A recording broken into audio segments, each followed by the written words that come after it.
RKB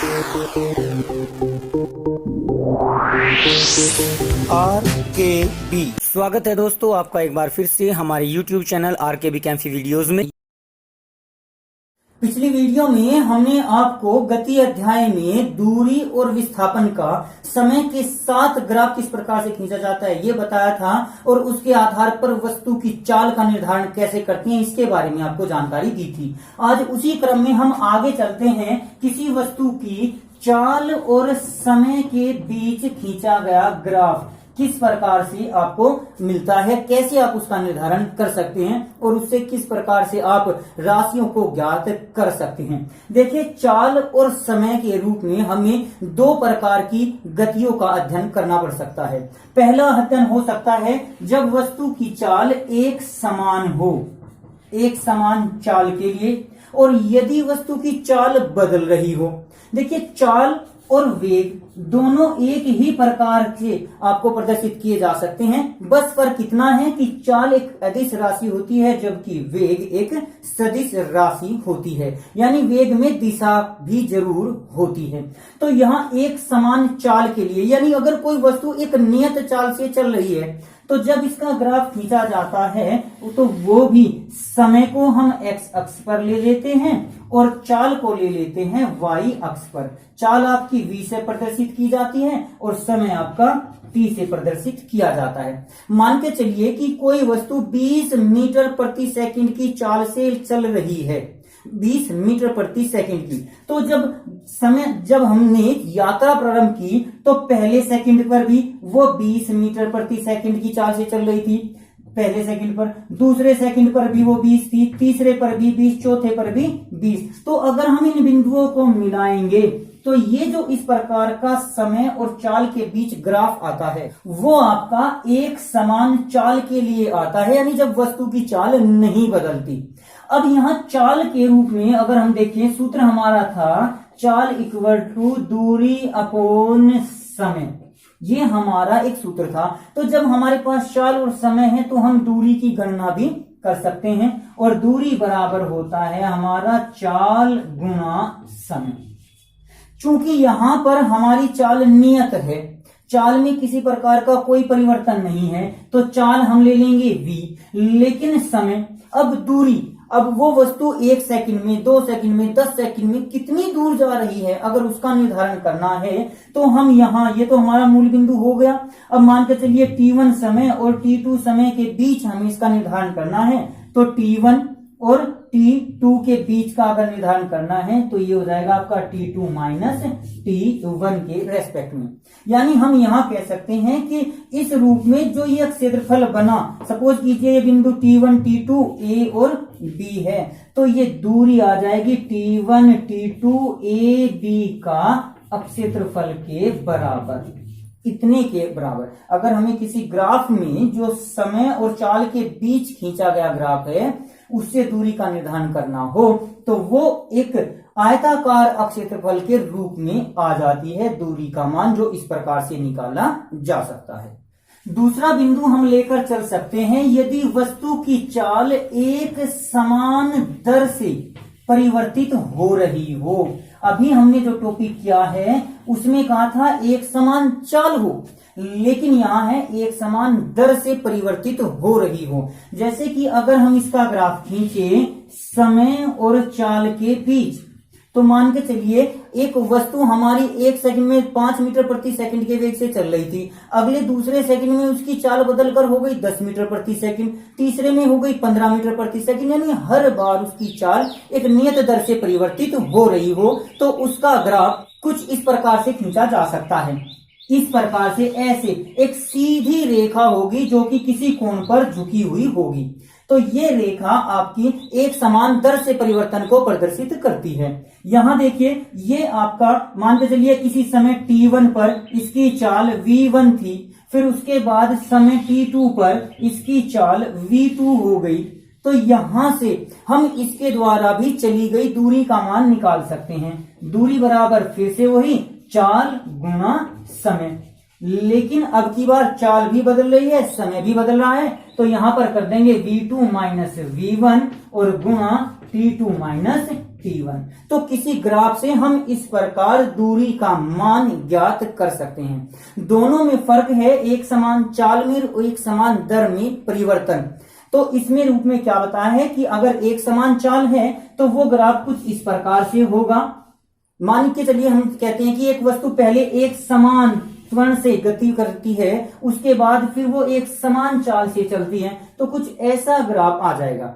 लेकिन अगर किसी वस्तु में हम वेग और समय का ग्राफ खींचे तो वो भी कुछ इसी प्रकार से आता है, क्योंकि वेग में सदैव दिशा होती है और जब इस प्रकार से चाल बदल रही हो, वेग बदल रहा हो, तो उस अवस्था में हम त्वरण का मान भी निकाल सकते हैं, क्योंकि त्वरण बराबर होता है वेग परिवर्तन बटे समय।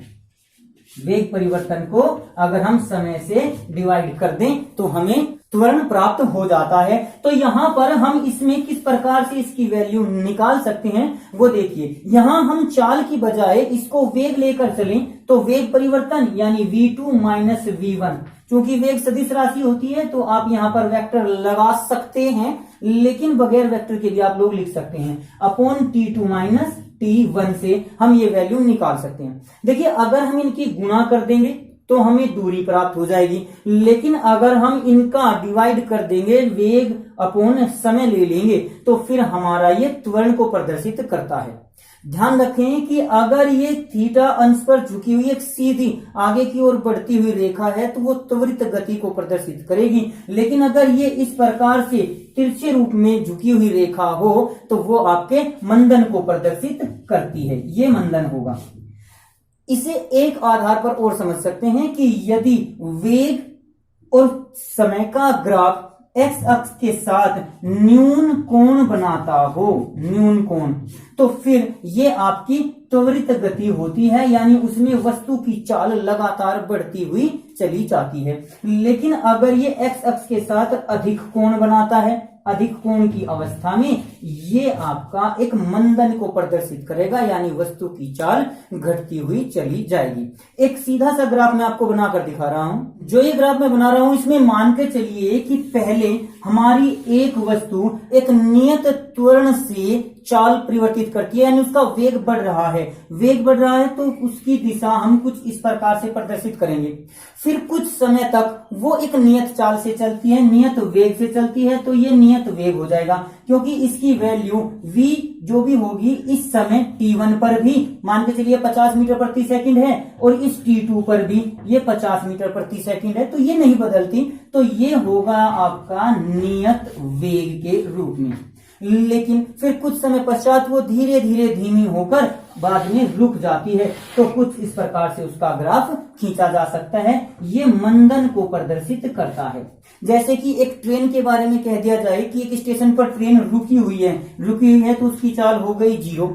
फिर वो धीरे धीरे स्पीड बढ़ाती है, कुछ दूरी तक चलती है, इसकी स्पीड बढ़ती है, तो मान के चलिए वो v हो जाती है। फिर कुछ दूरी तक वो नियत वेग से 50-60 किलोमीटर प्रति घंटा की स्पीड से नियत वेग से चलती है, तो नियत वेग इस प्रकार से। लेकिन अगले स्टेशन पर जाने से पहले वो फिर धीरे धीरे धीमी हो जाती है और अगले स्टेशन पर जाकर फिर से रुक जाती है, यानी यहां पर वेग फिर से उसका 0 हो जाता है। तो इस प्रकार से इसका ग्राफ खींचा जा सकता है। यहां जो ये त्वरण और जो ये मंदन है वो एक समान है, एक समान नियत है। जैसे त्वरण को a से प्रदर्शित करेंगे और मंदन को -a से, तो इनकी वैल्यू समान होगी। ये जरूर नहीं कि ये a और -a समान हो, यहां ये और ये दोनों वैल्यू अलग अलग हो सकती हैं। जैसे कि अगर इस ग्राफ को देखें हम, यहां इसका कोण θ1, एक ग्राफ हमने यहां बना दिया, इसका कोण हुआ आपका θ2, ये θ2 अधिक है, तो इसका मतलब है इसका त्वरण दूसरी वस्तु का जो हमने बाद में खींचा है ये त्वरण अधिक है।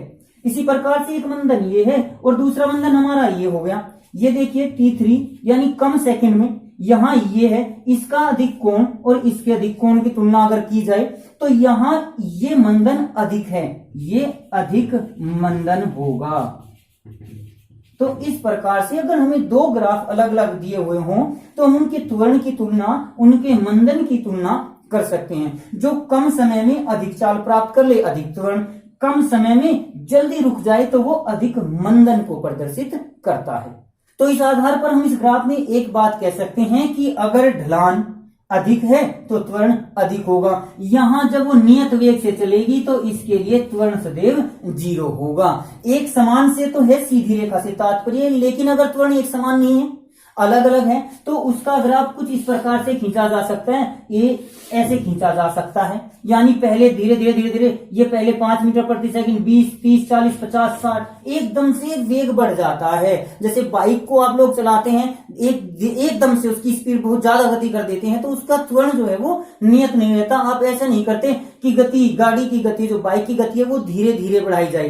ट्रेन में एक समान त्वरण को हम प्रदर्शित कर सकते हैं, लेकिन बाइक के लिए हम एक समान त्वरण का प्रदर्शन नहीं कर पाते, इसलिए वो असमान त्वरण को प्रदर्शित करती है।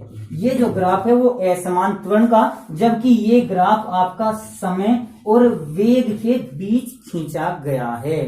तो यहां पर हमने आपको त्वरण, दूरी, चाल, वेग और समय, इनके बारे में कुछ जानकारी ग्राफ के द्वारा दी। उम्मीद करते हैं कि आप इन ग्राफ के द्वारा इन राशियों को किस प्रकार से निर्धारित किया जाता है, दो वस्तुओं की चाल का निर्धारण किस प्रकार किया जाता है, यहाँ चाल और त्वरण दोनों का निर्धारण किया जा सकता है। दूरी और समय ग्राफ जो हमने आपको पिछली वीडियो में बताया था, उसके द्वारा भी आप चाल का निर्धारण कर सकते हैं। तो मैं आप लोगों को कहना चाहूंगा कि इस वीडियो के साथ साथ आप हमारी पिछली वीडियो को एक बार जरूर देखें। जब दोनों वीडियो को आप एक साथ देखेंगे तो आपको जानकारी हो जाएगी कि किस प्रकार से हम वस्तुओं के वेग, चाल, दूरी, विस्थापन, त्वरण आदि का निर्धारण इन ग्राफ या आरेखों के द्वारा कर सकते हैं। अब मैं आपके सामने इस त्वरण और वेग, समय ग्राफ आदि के द्वारा इन किस प्रकार से इनकी राशि को ज्ञात किया जाता है, इससे संबंधित एक दो क्वेश्चन आपके सामने प्रस्तुत कर रहा हूं। आप उनको सोल्व करके देखें और अगर किसी प्रकार की कोई समस्या आती है तो हमें कमेंट बॉक्स में लिखकर जरूर सूचित करें। किसी कार का चाल समय ग्राफ आपको स्क्रीन पर दिखाई दे रहा है। इस ग्राफ से मैं आपको कुछ क्वेश्चन कह रहा हूं, उसके अनुसार आपको उनकी वैल्यू ज्ञात करनी है। इसमें सबसे पहले प्रथम 10 सेकंड में कार द्वारा चली गई दूरी, सेकंड ओ से लेकर ए तक कार का त्वरण, थर्ड क्वेश्चन 15वें सेकंड पर कार का त्वरण, फोर्थ बी से सी तक कार का त्वरण, फिफ्थ 25 सेकंड में कार के द्वारा चली गई दूरी, और सिक्स्थ पूरी यात्रा के दौरान कार की औसत चाल। इन सब का मान आपको ज्ञात करना है। इसको कैसे कैलकुलेट करेंगे वो आप देखिए, मैं आपको इनके उत्तर क्रमानुसार बता रहा हूँ। फर्स्ट का आंसर 100 मीटर, सेकंड का 2 मीटर पर सेकंड स्क्वायर, थर्ड का 0, फोर्थ का -4 मीटर प्रति सेकंड स्क्वायर, जहाँ माइनस का मतलब मंदन से होता है, त्वरण आपका नेगेटिव अर्थात गाड़ी धीमी हो रही है, मंदी हो रही है। फिफ्थ का आंसर 350 मीटर और सिक्स्थ का आंसर 14 मीटर प्रति सेकंड होगा। आज की वीडियो में बस इतना ही। अगली वीडियो प्राप्त करने के लिए हमारे चैनल को सब्सक्राइब करें, वीडियो को लाइक करें और अगर वीडियो अच्छी लगे तो कमेंट्स करें और दोस्तों को भी शेयर करें।